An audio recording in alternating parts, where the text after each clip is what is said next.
Well, today I'm joined by Luke Millington-Drake, or some of you might better know him as Keira Knightley. Well, for his impersonations that he's done on TikTok and Instagram, at least. I thought it would be interesting to interview you, Luke. And when I reached out to you, it's just fascinating to me the person behind these incredible impressions that have taken off and really kept lots of us going through lockdown. We all wait for you to post a video. Just tell us a bit about, how you got into this. Lots of people won't know much about your background, and I'm fascinated by it.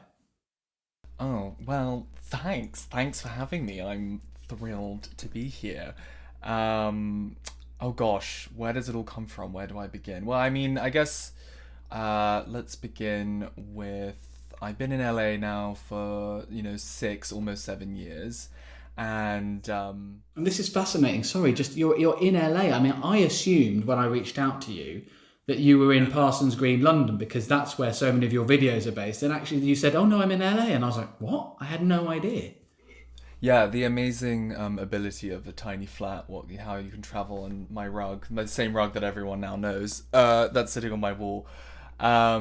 Yeah, I mean, I've been here 6, 7 years now, but I mean, I'm originally from the UK and I was living in London before I came over to the States. But my mum is American, so I have always loved America, and I thought maybe there's a chance I could end up here. And then, when I was considering places to move for acting and how to go about that journey, the opportunities in the States are, well, there's a choice of LA or New York, and there's a bigger network of it out here. And I thought, oh, why not try my hand and see if I can make it work in the States. Firstly, just moving there and seeing if that works, and then see how I feel. And it was when I got here that I found the Groundlings Theatre and School here in Los Angeles, which is a improv and sketch comedy theatre, home and creator of such favourites as Melissa McCarthy and Kristen Wiig and Lisa Kudrow, Jennifer Coolidge.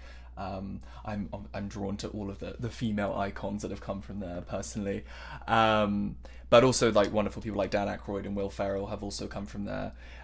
So I started training there, and it really was, for me, my drama school, my masters, my bachelors, kind of all rolled into one.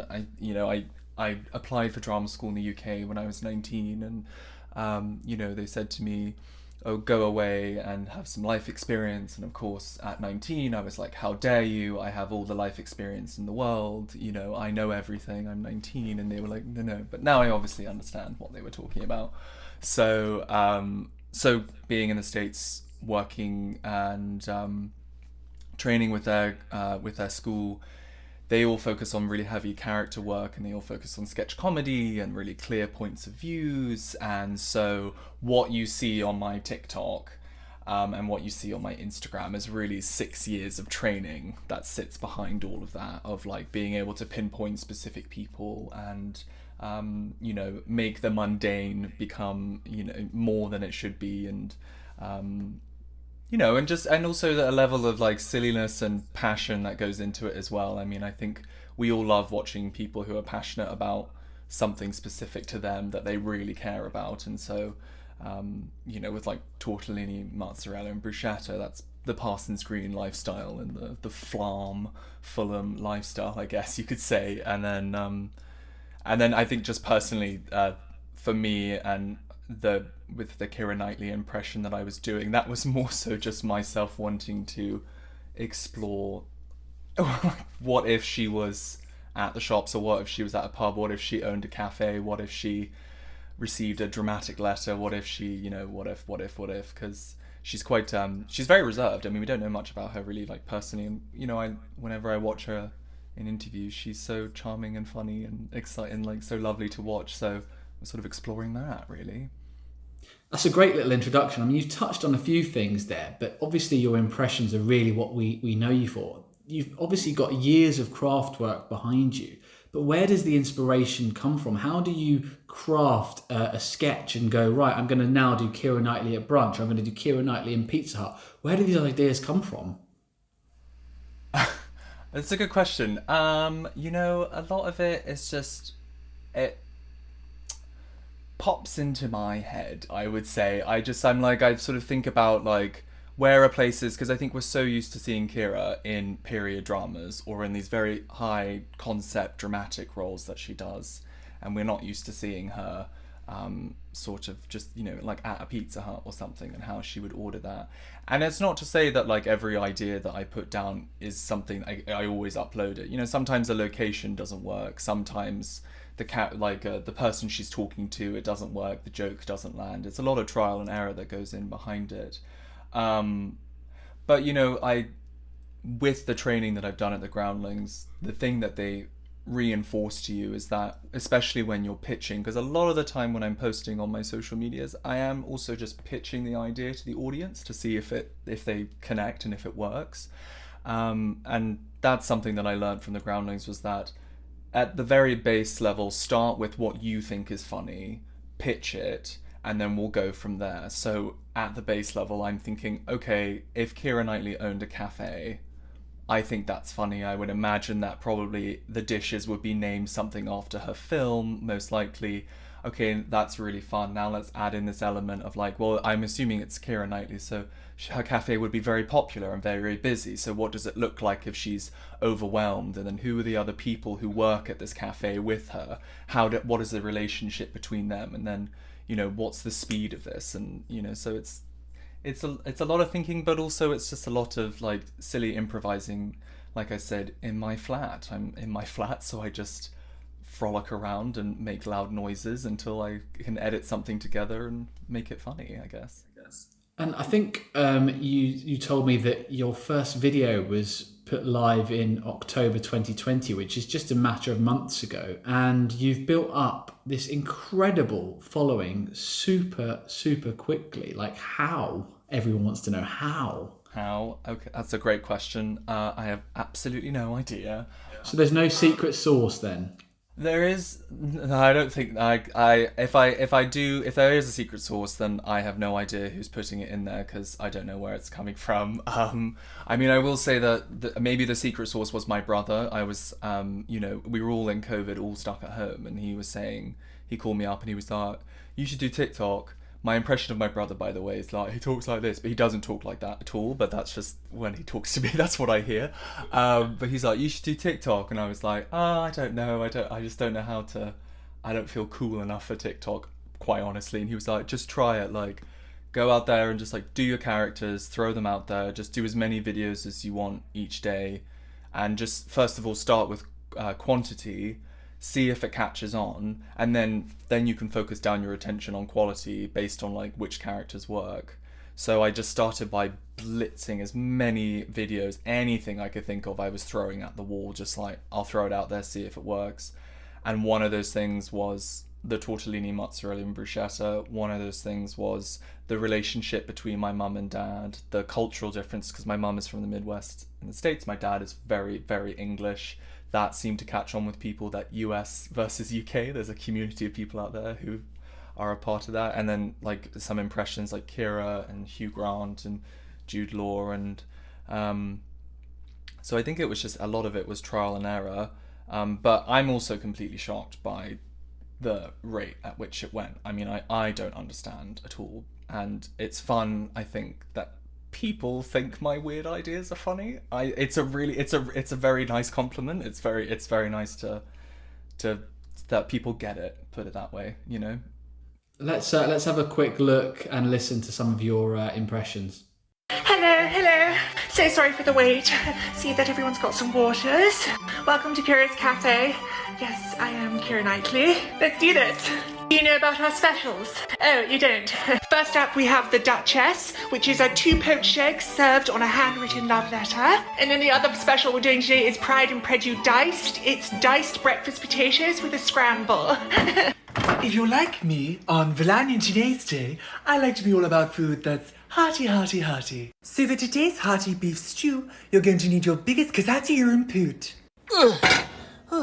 Bigger me out, that's heavy. Now this recipe calls for 1 rude onion, 3 carrot oils, a single 4 manky-looking strawberries and 2 tablespoons of dublane concentrato crudimeta passatiti. Now, of course, with all good beef stews, you have to start by heating up your stock in the microwave. Ah, there he is. Oh, Luke. Hello, is it? I made it. Wake up, shake a leg. The sun's in your eyes. Ah, the sun's in my eyes. Grab the ball.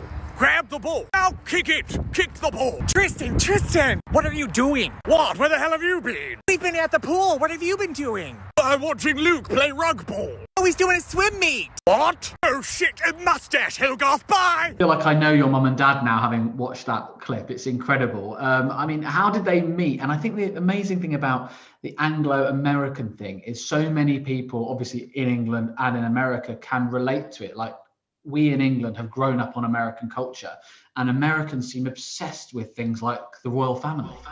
Yeah. Well, my parents met in the States just purely by chance. My dad was with the field that he works in. He came over to the States to do a course and training, and my mum, it was at a hospital. My mum was working there as a nurse, and just by chance, the woman in charge of my dad's course was my aunt, my mum's sister, and said, I have a sister who works here, you're similar age. This is in Minnesota, by the way, so in a state, you know, where like the chance of it, my dad was like, oh, okay, great. And they met, and that was that. And then, you know, she moved back to the UK. My mum is she was a trained opera singer, and so she also had a theatrical background. So the opportunity to go to the UK and to pursue that side of her as well. I mean, she was a nurse and an opera singer. I mean, my mum has literally done it all. She's so amazing. And so she was, you know, back there in the UK, and she has so many incredible stories about being a Midwest American in the UK in the late 80s, where her hair was huge, and, you know, and she was going to these parties, meeting all these very, very posh English people, you know, and them asking insane questions like, oh God, you know, she used the word Q, for example, one time, and they were like, oh, do you think we're English now? And she was like, no, very much American, very, yeah, all right, yeah.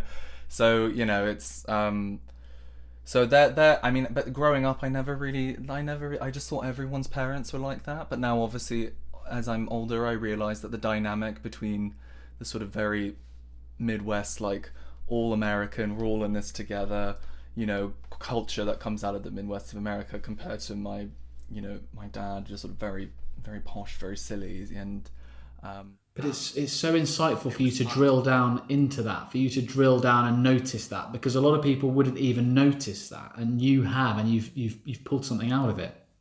Yeah, thanks. I mean, I think it's been interesting actually with all of these videos. I'm noticing that I don't know, maybe I was quite an introverted child, but I did spend a lot of time just sitting and watching people, and that's something that I think I've realized as I've gotten older, is that so much of that is just I just observed. I guess I was a weird kid, but I was also quite quiet, and I sort of lived a lot in my head because I would sort of make up scenes or whatever silliness in my head, and I think that just came from sitting and watching people, and, you know, that feeds into why I enjoy acting so much, and, you know, why I'm doing what I'm trying, you know, why I'm doing what I'm doing out here, is because I love falling into people, and I love becoming people, and that's why Groundlings was a great fit for me in terms of training as well. Have you found, I mean, there's quite a lot of Brits over in the States, but have you found that's been a help or a hindrance to you? That's a good question. It's always fun to meet another Brit in LA. I mean, it's an instant connection. You just feel like, oh, thank God we can talk about, you know, whatever it may be, or like we can like throw some sarcasm at each other and we get it straight away, which is always great. But I mean, I think certainly with the industry, because the acting industry out here, it's, you know, it's you don't know what's going to happen, so it's always ever changing. So especially with English people, we are usually back and forth between both countries, so it is hard to like find solid relationships with English people over here, I would say, because so many of them are, if they're in the industry, they're moving to and from. But I mean, I've had some great opportunities with some of my English friends, you know, doing like going to parties or whatever, and just like meeting other people within the community, the acting community out here. It's been really, really nice, and it's especially really nice when I would meet other English people who would be training and doing work at the Groundlings, because we were able to point out that the UK really doesn't have a place to go and study comedy, specifically sketch comedy, character work. That just doesn't really exist. There are places to study improv, but in terms of a school with a sort of a history and the facilities and the capabilities of training people in character work, that doesn't quite exist. You get to do some of that in drama school, but in terms of what the Groundlings offers, I couldn't find anything like that in the UK, and I think that's why I was like, oh, this works. This is really interesting. So I bet. And you went to university in Iowa. Now, I know from having walked into a few bars in random states in the US in my time, that if I turn on the British accent and stand at a bar, especially a gay bar, it's very easy to get chatted up by people, because they're like, oh my God, like, you're from England, which is obviously great. Yeah. But, doing university in Iowa must have been a completely whole new ballpark when it comes to that, right? Yeah, definitely. I mean, I came from London, moved to Iowa, but to be perfectly frank, I absolutely loved it. It was the quintessential all-American college campus experience. I would go they would do the football games, do tailgating in the morning, before, which is like drinking and eating in the morning. I was about to say, what is tailgating? Yeah. I don't know that word. So sort of, yeah, so everyone brings their cars and opens up their car boots, and they have food there, and then they have barbecues, and you sort of eat, and you basically pre-celebrate going to the football game, essentially. And I, out of sheer curiosity, I joined a fraternity. I was a Beta Theta Pi, and I loved it. It was like just like the movies. I did keg stands. Oh God, which is when they beer bonging down. Yeah, beer pong, flippy cup. It was a really great time. It was so American, and it was just so enjoyable. And again, I was a fish out of water in that situation. What I noticed, as I was saying earlier, was that I sat back a lot and I just kind of observed people, and I watched how Americans behave, their body language, how they spoke to each other, and it was all, I didn't realize what I was recording for all of the work later that I would do at the Groundlings, of when they were like, we love your English characters, but what else can you do? And so being able to pull those references out, and then also realize, oh, my mum is a really solid reference for characters that I'm able to do for an American audience as well. It all added to that experience at the Groundlings, so I don't regret it at all. I mean, and I still have one of my absolute best friends ever, my friend Tanner, who lives in New York, and he's a fabulous fashion guru, and he's great. And yeah, so I couldn't ask for anything better, really. So for those of us who aren't in comedy, tell us what the study is behind comedy. How do you perfect that art? How do you hone it? What do you learn? What do you learn from others? I imagine you're a sponge when it comes to being around other like-minded people, but where do you start when it comes to honing your craft? I would say that it's still very much a work in progress. I don't think I've perfected it. I think that because when you meet someone new, and if they have a completely different point of view or something, then that's a whole new character. That's a whole new sort of observation that you can sit and watch or listen to.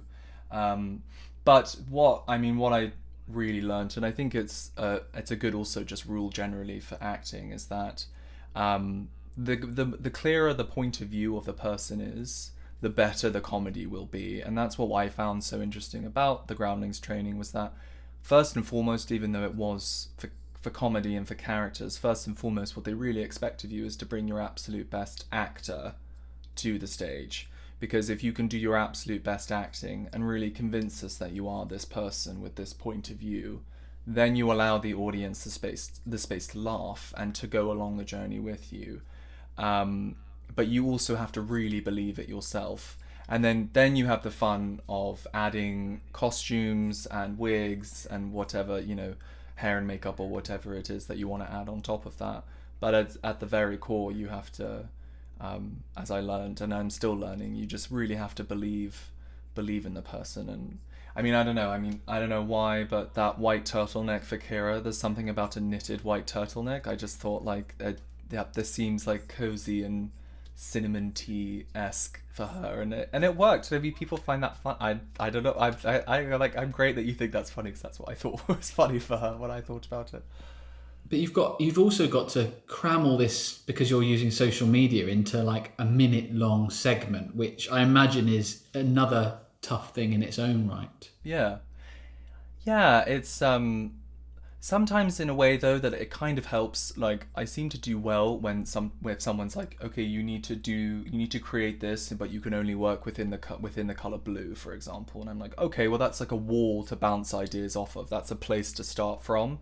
And so having the minute clip was helpful in a way that I was like, I have to get my point across quickly, because you're also up against people swiping. So it's how do you capture the audience at first and then keep them there, and tell the story that you want to tell within the minute long limit that you have.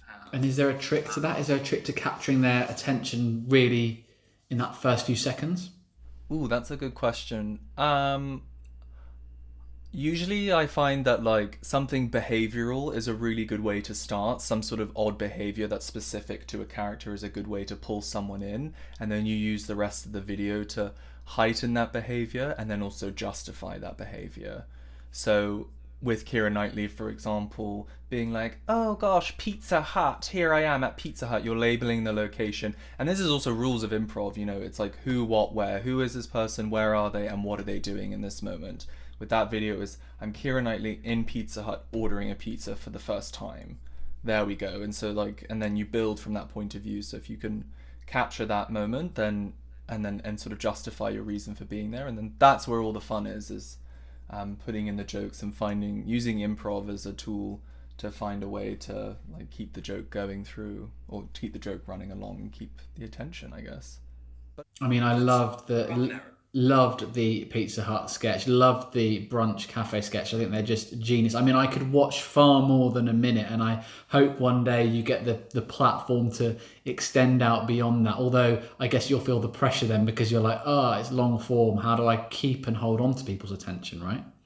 Well, I mean, yes and no. I mean, the thing is that the training that I have is in sketch comedy, so I'm used to writing 4 to 5 pages of a sketch and allowing this sort of sometimes a slow unfold of a character happen on stage, and really working for that laugh at the end and that big payoff. So I'm working towards working on projects to get myself to that point where I can be doing my own sort of character shows or whatever, whether it's stage and subsequently TV and whatever it may be. But I really am looking forward to that, because I think what will also be nice, especially in theatre, is that, especially post-COVID, I think people, just the fact that they're in a space where they are close and sitting closely to people and they're all there experiencing something together, I think will be a really great environment to allow these characters to open up. Because what's amazing about theatre, and I can't remember, I read this once, but someone was talking about how the great thing about theatre is that because everyone is watching the same thing at the same time, everyone's heartbeats almost come into the same rhythm, because you're all experiencing the same thing live right there in that moment together. And there's something really magical about that. And I think there is something that you laugh more readily when you're around other people than if you're sat at home watching the TV, don't you? Yeah, like feeling the encouragement and the energy in the room, and feeling like you're a part of something and you're sharing that with the person on stage it's an amazing feeling. And I can't tell you, like, it's great to read in comments that people respond to it, and I just so look forward to feeling the energy of the room, because sometimes your performance can, like, you can alter or change the character just in that moment based on the laugh that you got. If you got a big laugh, then you go, oh well, that worked, so I'm just going to repeat that one more time somewhere else in the sketch. It wasn't written, but because the audience tonight is responding so much to that behavior of the character, I'm going to find a way to add it in again. So I miss that. I look forward to going back to that, and I think everyone is looking forward to going back to live events for sure. Sure, for sure. And there's something about your comedy where I guess you've got to be respectful and not kind of taking the piss too much, because I think, you know, there's a fine line between taking the piss out of someone and, you know, commanding respect for what you're doing and the impersonation that you are purveying. Mm-hmm. Absolutely. I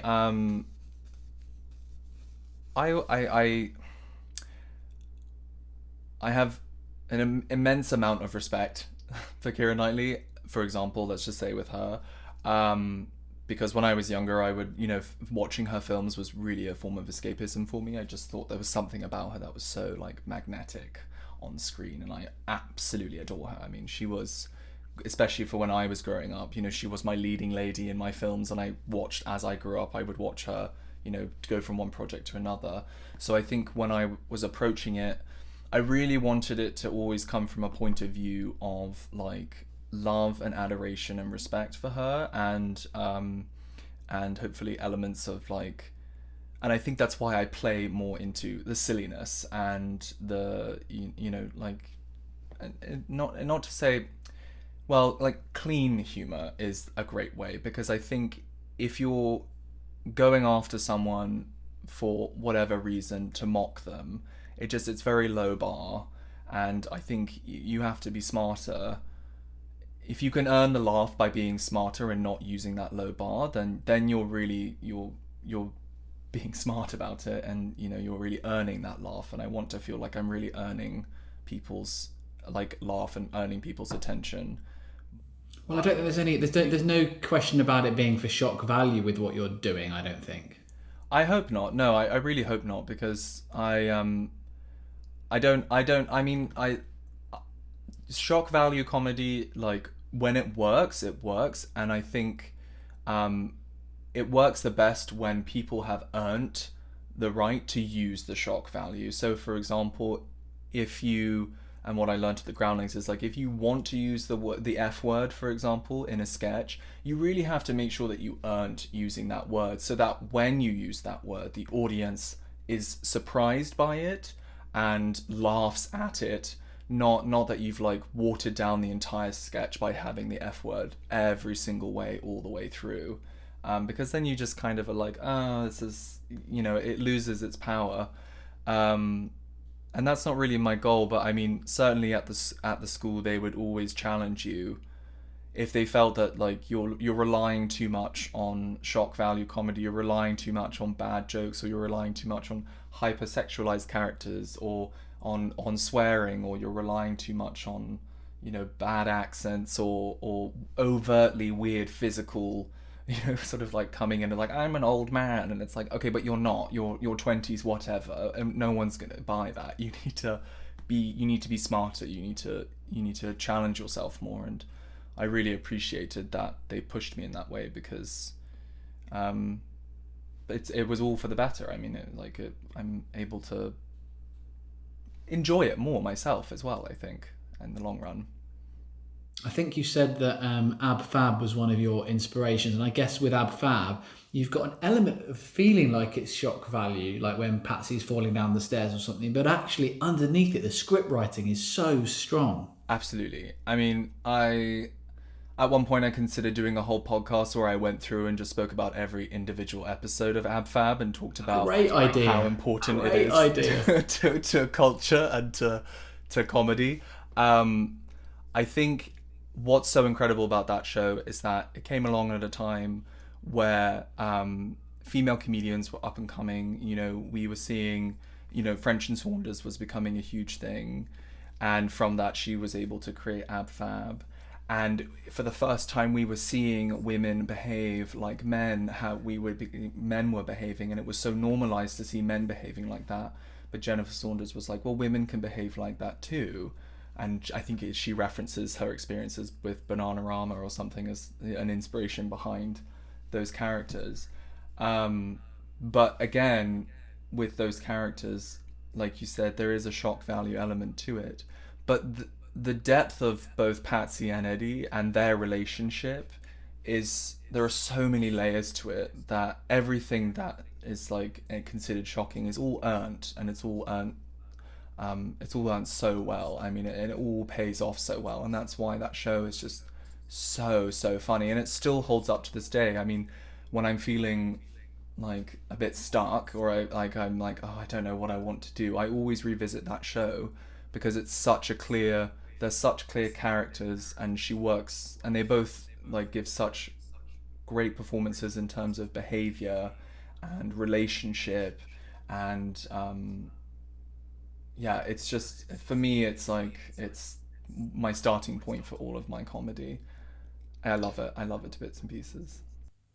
What do you think makes British humour cross the Atlantic? Because it does translate so well for a big cohort of America. That's a really good question. I think that language, obviously, firstly. Well, language, there's, yeah. There's a match there, obviously. Yeah, absolutely. Yeah. I think there's an element to English comedy where we allow space for silliness to exist, because I think we are a country of such bizarre characters, and we all live in this small space together, and we all exist together, and so we're very used to seeing bizarre people all together, and we love seeing that repeated on screen, you know. And so I think it allows performers, I think, to say, like, why not just see if this works, let's try it. And these over the top characters have come from that, like Ab Fab, for example. And I think because there's that sort of experimental element to it, I think that's what really translates with American audiences. I mean, American audiences, quite rightly, I mean, like, they love their, like, setup, joke, punchline, and, you know, they love that sort of the formula that comes with that. And English audiences enjoy that as well. I mean, we love Friends just as much as American audiences do. We love the sitcom. I just think that English people, or like English comedy, like there's that space for kind of experimental and like pushing the envelope just a bit more with sort of characters. And, you know, I mean, Little Britain is a great example of that, or the Catherine Tate Show, or, you know, more recently, I think Michaela Cole's Chewing Gum is such an incredible example of that. I mean, her character in that, like the facial expressions that she does, again, they're very, at some points, they're so over the top, but you completely buy it. You completely buy it because she's earned that over the top facial expression. She's earned that silliness in that moment because you completely believe the character behind it. And I think that's what makes English comedy so great. Do your characters like tortellini, mozzarella and bruschetta living in Parsons Green? Yeah. Why do... I don't understand why that translates, but it does, and it does so well. And you see the comments on those posts, and, you know, a big portion, if not most of them, are from America, and it's hilarious. Yeah, I think what's interesting about them is that because Americans are used to seeing English people in TV and film a lot of the time in sort of like posh roles and like period dramas, that to see sort of posh people be overtly silly is like, they're able to get in through the door with the posh aspect and be like, I can understand that. And then you show them like it just slightly turned on its head. Here's like another version of how posh people in the UK act and behave. And I think what's great for English people is that they know those people. We see those people, and, you know, on the tube, or you overhear those people in the pub, or, you know, we know those people in our country. So I'm excited that it works on both sides of the pond. I think that's really fun. I'm glad that... Am I right in thinking that you and your friends were nicknamed tortellini, mozzarella and bruschetta? Yeah. So growing up, when I was on my gap year, which was, you know, for me was just a bit of a sort of like, I was doing silly things all around London. I was with my two friends, and just one day out of the blue, we just thought... We started with the name Victoria, and how Torts is a nickname for Victoria, or Torty. But then we were like, oh, that's funny, like Torty, Torts, Tortellini, mozzarella, bruschetta. And then it just like, we were off to the races, where we would just find any sort of like Italian food or whatever. And like Pavlova is like another name, you know. So, and it was just something that we would call each other as, we would, on nights out or whatever. We thought it was absolutely bloody hilarious and didn't think about it much since. And just thought, oh, I'll try that out on TikTok, see if that works. And it caught on. It was so great. And I'm still best friends with my tortellini and mozzarella. We're still all best. So you were bruschetta, were you? I also think I have elements of mozzarella. I don't really know. I think we're all them, depending on the location at some point. Depending the day of the week and the mood, and undoubtedly. And talk to me about Nigella, because you obviously picked up on her very strange pronunciation of the word microwave. I think she says microwave, is it? Yeah, microwave. Microwave, that's it. I mean, that for me was like, oh, that's gold right there. That's a nugget of gold that you just gave us. And so I just thought, I couldn't stop thinking about it. I was like, that is just so funny that she does that. And I mean, also, what's so great about Nigella is that, she really lets her personality shine through in everything that she does, and I think that's why she knows what she's doing. Yeah, and that's why we all love her. I mean, and that's why you're so drawn to her. There's a performance element to her cooking shows and what she's doing, and it was just that moment where she sort of let that little bit more of personality slip with the microwave thing, and I was just thinking to myself, well, what else? How would she say other things? Because I mean, there are other things I can come up with or like that she says, and I'm so glad that again people really liked it. I was like, that's great, because it's a lot of fun for me to just stand there and say all these weird things about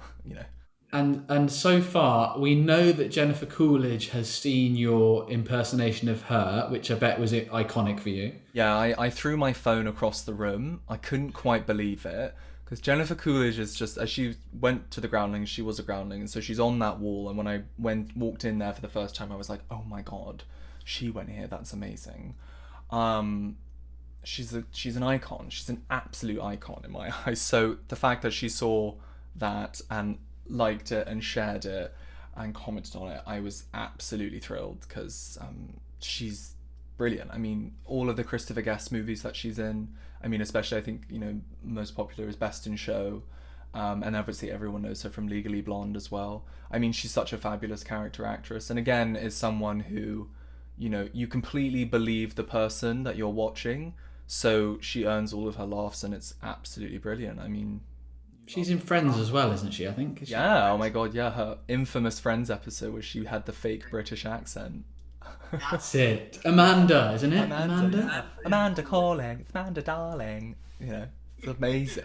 And so we know Jennifer Coolidge has seen it. What do we think? Do we think Keira and Nigella have seen? I mean, they must have, right? I mean, Keira must have seen what you're doing, because it's everywhere. I can neither confirm nor deny if she's seen it. I've heard rumours that potentially maybe just maybe she's seen it, but I can't follow the breadcrumbs to get a confirmation. So I'm sure it will come in. If it will come in the form of a like or something like that one day, or as just a very short comment or something, and you again will throw your phone across the room, no doubt. Absolutely, yeah. I think I would completely lose it if she did. But I hope that if she has seen it, that she's laughing along with it. I hope. I very hope. I'm sure she is. Yeah.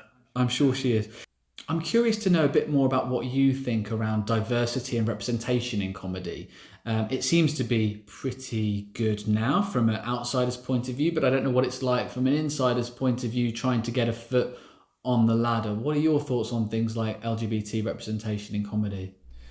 It's a great question. I think, like you said, we are sort of at the beginning, it feels like, of really being allowed to go more mainstream with our ideas. And I mean, just the fact that people are engaging in my content, I am so appreciative of because I think at times going through doing all the training that I've done, I have felt at times lonely with my thoughts, lonely with the idea of are these just ideas at the end of the day, or will they ever really work on a bigger stage? But I think right now, we are opening up to more and more points of views, and I really appreciate that because we have a lot to share as a community. And I think shows like, for example, shows like Drag Race, are beginning to allow audiences to see us in a different light and see what we're capable of as well. And telling those stories is important I don't necessarily like the word like normalize, because I do think that we all are very normal people doing normal things who want a normal life, and but just to, I also would like, I mean, for me, I don't want to feel, equally I don't want to feel so precious about like, this is my voice and this is how I feel, and I want to move past that, and I just want to have fun because I have fun ideas and I just want to have fun, and if people can have fun with me, then that is the most important thing to me. So I think when you say the word normalize, what people might interpret that is actually you don't want the LGBT part or aspect to be the kind of driving force. You want that to be as an aside, and it's a bit like, when we at Travel Gay talk about people traveling the world. We don't, people don't Google necessarily gay vacations. They Google vacations and they happen to be gay. And it's kind of like a similar thing. You don't want to put emphasis on it, but you don't want to ignore it. And you want to be able to acknowledge and talk openly about it. Absolutely. Absolutely. I would like for people to be drawn to me because of my ideas, not because of my sexuality. But I equally understand that, they go hand in hand right now, and I think right now we're working our way through that part, which might feel a bit muddy right now, but I think we're getting there, and it's an exciting time to be doing what I'm doing, and it's an exciting time to, I just hope that I can be a good representation of the community and have a good time and encourage other people to have a good time. But undoubtedly, what's next for you, Luke? What are you hoping the next few? I mean, it's been a rapid rise to social media stardom, but what is next? I don't imagine that's where you started on this path and this journey. You didn't suddenly think, I'm going to become a social media star overnight. So what are your aspirations? I mean, just to keep going, I'm working on some of my own projects in terms of I'm working on a screenplay, and I am working on TV series ideas with, working on my characters and finding places for them in, to exist in worlds. And also just to work. I just want to work and be a working actor, and which is obviously a very, those two words contradict each other very much, but I just want to keep going, and I just want to keep working, and I just want to push myself and see what I'm capable of doing, because I think it's fun to see that on my social media that people see that I'm capable of doing lots of different things, and that's partly because of just the training that I've had and working as hard as I've been working, and I just want to keep going with it and surprise myself, and we'll see. I mean, if anything, COVID's taught us you just have absolutely no idea what's going to happen. So I'm not trying to get too excited about anything in any direction. As long as I just keep moving in a direction, then that's good enough for now, I think. Well, it seems to me you're moving in a forward direction, which is good. Did I see that you are involved or were involved in something to do with the Kardashians recently? That's so funny. Yeah, so I did. Back in 2019, Kim Kardashian and Scott came to the Groundlings, and we did improv with them for an episode of the Kardashians, because apparently Scott was really interested in doing an improv class, and so they came, and so they had a group of us from the Groundlings Sunday Company come and do improv with her, and she was so sweet. It was so much fun. It was just a sort of silly day, and but it's also very odd to be doing improv and being filmed, because usually you're never filmed, no one ever really films you doing improv, so it was really fun, but it was just a really fun day, and she was very nice. And it's just funny though, because that came out before all the social media stuff happened, so then as people are watching the new season of Keeping Up with the Kardashians, I'm like, is this you? And I'm like, oh yeah, that was me, yeah. Of course I was being insane, but she was very normal and very nice, but I was insane. So let's talk travel, because you are talking to Travel Gay after all, and we'd like to merge the two together. Obviously, you've travelled a lot between the UK and the US. Do you have any incredible? It sounded like you did some stuff in your gap year as well. Do you have any incredible travel experiences and memories that you can share? Ooh, I will say that my absolute favorite place in the world is Yosemite National Park, which is actually here in California. When I met my now fiance, he was like, we should go there. I was like, I've never been there. I don't. And you know, to the point where I couldn't even bloody pronounce the name of it. I was like, oh my God, this is so embarrassing. So it's our favorite place to go together. It's just so otherworldly, and I couldn't recommend it higher. And I actually proposed to him last year in the park, which was really great. It was a very wonderful moment for both of us because it's our favorite place to go. And it was great because no one was there because of COVID. It was all socially distanced, and they limited the park capacity. So it was just us, and it was crazy fun. It was so lovely. So I tell you what, people who have been able to travel this year have had some incredible experiences because things have been so deserted, right? It's incredible. Yeah, it was. I mean, it's so lucky that we live in a place where, like, we have something that is that amazing within driving distance. You know, it's like 5 hours in the car, and we were able to stay. I love that America, though, like 5 hours is like a short drive, whereas in the UK, like, oh, I've got a 5 hour drive. Like, yeah, you're like, oh, I can't handle it. But yeah, like here, I mean, I remember my drive out when I first moved to LA from Iowa out is like, I think it's like 21 hours or something, and I was like, oh my God, I'm never gonna survive. But I did it with my cousin, and we had a great time. We stopped in Vegas and spent a night in Vegas, and Vegas was. There's got to be something in this US UK difference of interpretation on things for you to elaborate on, I'm sure, in your comedy. Yeah, absolutely. It's fun. I mean, most of the time, whenever I start with that, I start with my mum and dad and go like, okay, so how did they say things, or how did they deal with things, or how did they travel together, or for example. But yeah, I mean. And what about your bucket list? Where is kind of right at the top of places you would love to see and you haven't yet got to? Ooh, I'm trash. I've never been to Italy. And I can't. I've never been there. Bruschetta. I know, and which is terrible. But I think they actually call it bruschetta. I know, and I've had many Italian people, and I apologize, everyone who's from Italy who watches the videos.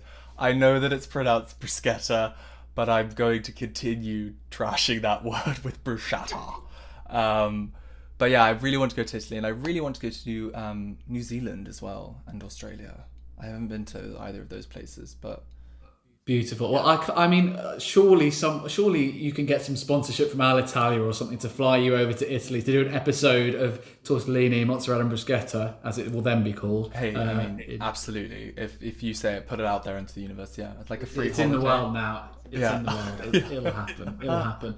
And just finally, Luke, tell us how you're going to develop these characters. I mean, Keira, you've done some really cool stuff with already. Do you know what? When I always want to see more Keira, there can never be enough Keira for me on your Instagram or your TikTok feed. How do I want to develop them? Oh gosh. Well, you know what? I think the ultimate dream, obviously, when it comes to Keira Knightley, would to be in a film where we play a brother and sister, and we go on an adventure together, her and I, and we have to do something. That's something I have mulling in the back of my head that I want to write. It could be a comic relief sketch or something like that for charity, which she gets involved in, you get involved. Again, I'm putting stuff in the world for you. It works, yeah. I mean, quite frankly, my goal with anything is I just want to see more Keira on screen. So if I can help her and get her name out there even more, so we can get more Keira films, then that's all I want, really, at the end of the day. Happy days. That sounds like a great idea. Thank you so much, Luke Millington-Drake, for talking to Travel Gay, and best of luck with everything. Thank you for having me. I appreciate it. Thank you.